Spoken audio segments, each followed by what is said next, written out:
Após mais de 30 anos, Vegeta finalmente alcança a transformação do Super Saiyajin 3 no anime de Dragon Ball Daima. Mas será que a espera realmente valeu a pena? Que design é esse que mais parece o Sonic do que qualquer outra coisa? E afinal, como Vegeta conseguiu alcançar o Super Saiyajin 3? Vamos falar sobre tudo isso agora, não antes de você se transformar num inscrito aqui do canal, clicando no botão do like e se inscrevendo aqui embaixo para não perder os próximos vídeos. Galera, para surpresa de todo mundo, durante o episódio 12 de Dragon Ball Daima, Vegeta decide revelar a sua forma do Super Saiyajin 3. Para quem é fã de Dragon Ball há mais tempo, sabe o quanto a gente espera por esse momento que parecia que nunca ia chegar. Parecia que a Toei nunca ia entregar esse ouro pra gente, mas uma hora eles precisavam ceder e essa hora chegou. Quem lembra dos primeiros episódios de Dragon Ball Super? Quando Vegeta se enfurece, quando o Bills dá aquele tapa na cara da Bulma e todo mundo pensava que ele ia se transformar no Super Saiyajin 3.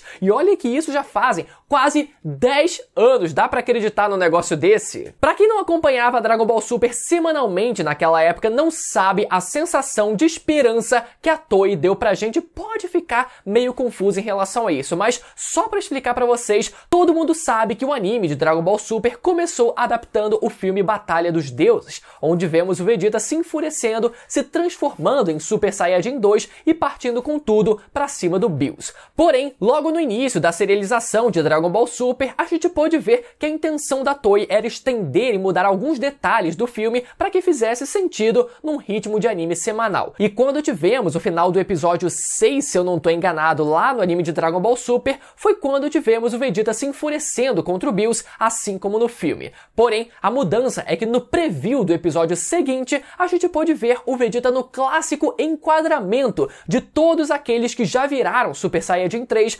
justamente no enquadramento que focava nas costas do personagem, sugerindo que, ao invés da Toei só repetir a cena do Vegeta virando Super Saiyajin 2 contra o Bills que ela fez no filme, que ela quisesse inovar e fazer com que o Vegeta se revelasse Super Saiyajin 3 no anime semanal. E isso até serviria como uma forma da Toei chamar mais atenção pro anime de Dragon Ball Super com algo diferente e que todo fã queria ver. Afinal, o anime até aquele momento estava só reprisando os acontecimentos do filme, então não fazia muito sentido acompanhar, pelo menos na perspectiva dos fãs, acompanhar o anime semanal naquele momento. Porém, nada daquilo aconteceu, o anime de Dragon Ball Super chegou ao fim e lá se foi a melhor oportunidade que teríamos de ver o Vegeta alcançando essa forma. Porém, nesse ano de 2024, tivemos um novo anime chamado Dragon Ball Daima, onde o elenco principal é transformado em criança e surgiu aqui mais uma ótima oportunidade que dessa vez foi muito bem aproveitada pela Toei Animation.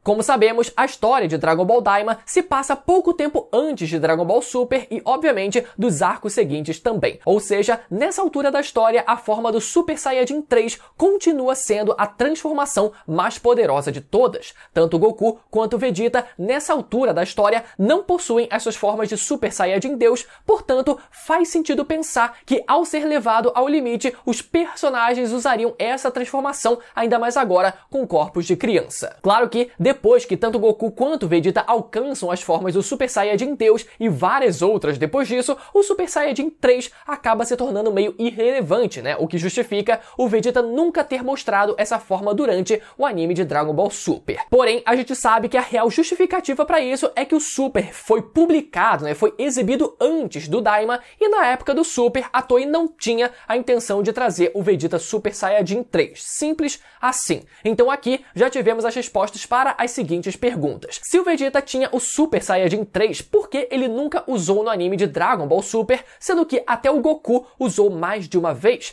Basicamente porque a Toei não tinha a intenção de usar essa carta na época do Super, então eles simplesmente fingiam que o Vegeta não tinha essa forma ou usavam a justificativa de que o Vegeta já havia adquirido formas mais poderosas e, consequentemente, não tinha interesse em usar o Super Saiyajin 3. Agora, a pergunta que fica é: como Vegeta alcançou a forma do Super Saiyajin 3? Provavelmente na base do treinamento puro e simples. Na verdade, a gente não sabe ao certo os gatilhos necessários para a transformação do Super Saiyajin 3. Até mesmo o Gotenks afirma durante a saga Z que não sabe exatamente como conseguiu alcançar essa forma. Mas o fato é que Vegeta foi o único que alcançou essa forma de maneira convencional. Goku, por exemplo, estava morto quando adquiriu essa forma e até atribuiu o fato dele ter conseguido essa forma graças a essa condição específica, enquanto Gotenks é o resultado de uma fusão e uma anomalia em nível de poder. No fim, Vegeta foi o único dos três que alcançou essa forma de maneira convencional, o que dá um mérito a mais para ele. Agora, quanto ao contexto para o Vegeta ter decidido revelar o Super Saiyajin 3 agora em Dragon Ball Daima, a resposta é simples. Apesar de estar enfrentando um oponente relativamente fraco, um dos 3 guardiões das esferas do dragão do Reino dos Demônios, seu corpo sofreu um nerf pelo fator idade. Vimos que Vegeta foi transformado em criança junto dos outros e seu corpo parece ter sido enfraquecido junto. Não sabemos em relação à sua quantidade de Ki, mas o seu corpo em si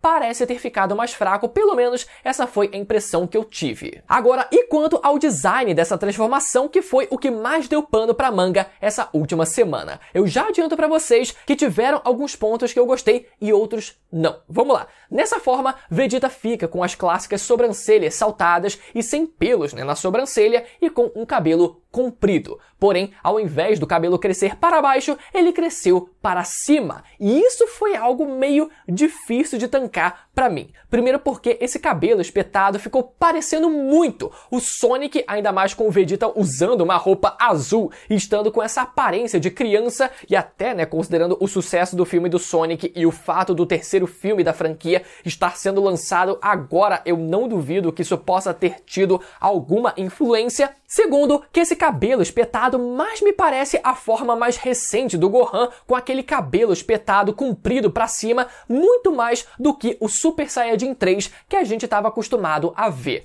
Tudo bem, aqui eu sei que algumas pessoas vão dizer que esse Super Saiyajin 3 do Vegeta é uma referência a um dos rascunhos feitos pelo próprio Akira Toriyama para o design do Super Saiyajin 3, onde ele desenha o Goku com o cabelo mais curto e espetado para cima, muito parecido com o Vegeta aqui em Dragon Ball Daima. Mas apesar de eu achar isso interessante, a gente precisa reconhecer que esse não foi o design escolhido para ser o Super Saiyajin 3 no fim das contas. O design escolhido pelo Toriyama entre os rascunhos foi o Goku com o cabelão comprido para baixo. E aqui algumas pessoas podem tentar argumentar que o Vegeta ficou com o cabelo espetado para cima porque o cabelo dele já é naturalmente arrepiado para cima, diferente do cabelo do Goku. Esse argumento até faria sentido se não fosse o próprio Gotenks, que tem o cabelo espetado assim como o do Vegeta na sua forma base, se ele também não tivesse ficado com o cabelo comprido para baixo igual ao do Goku. Então não tem motivo para que o Vegeta tenha ficado diferente. Mas eu também não vou só descer o pau aqui,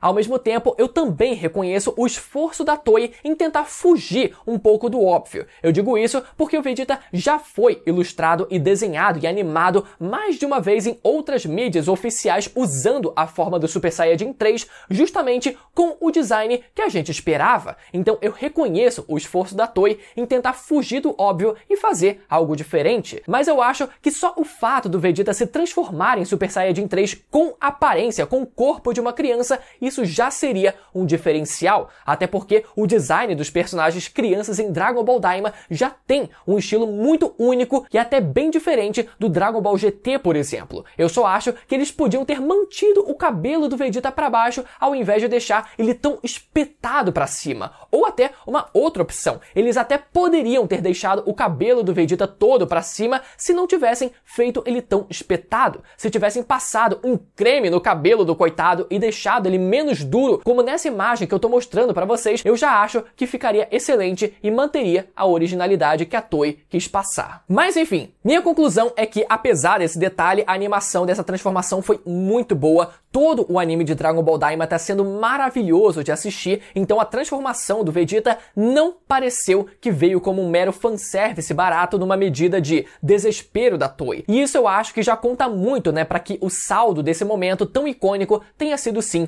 positivo. Eu ainda quero fazer um vídeo falando mais sobre o anime como um todo, falando sobre o quão maravilhoso tem sido essa experiência, então se você não quiser perder esse e os próximos vídeos, lembra mais uma vez de conferir a sua inscrição no canal e deixar o seu comentário dizendo o que você achou dessa transformação que já era esperada há mais de 30 anos. Sem Brincadeira, galera. A primeira vez que o Super Saiyajin 3 apareceu no mangá de Dragon Ball Z foi lá no ano de 1994. Enfim, eu espero que vocês tenham gostado do vídeo. Até a próxima. Tchau.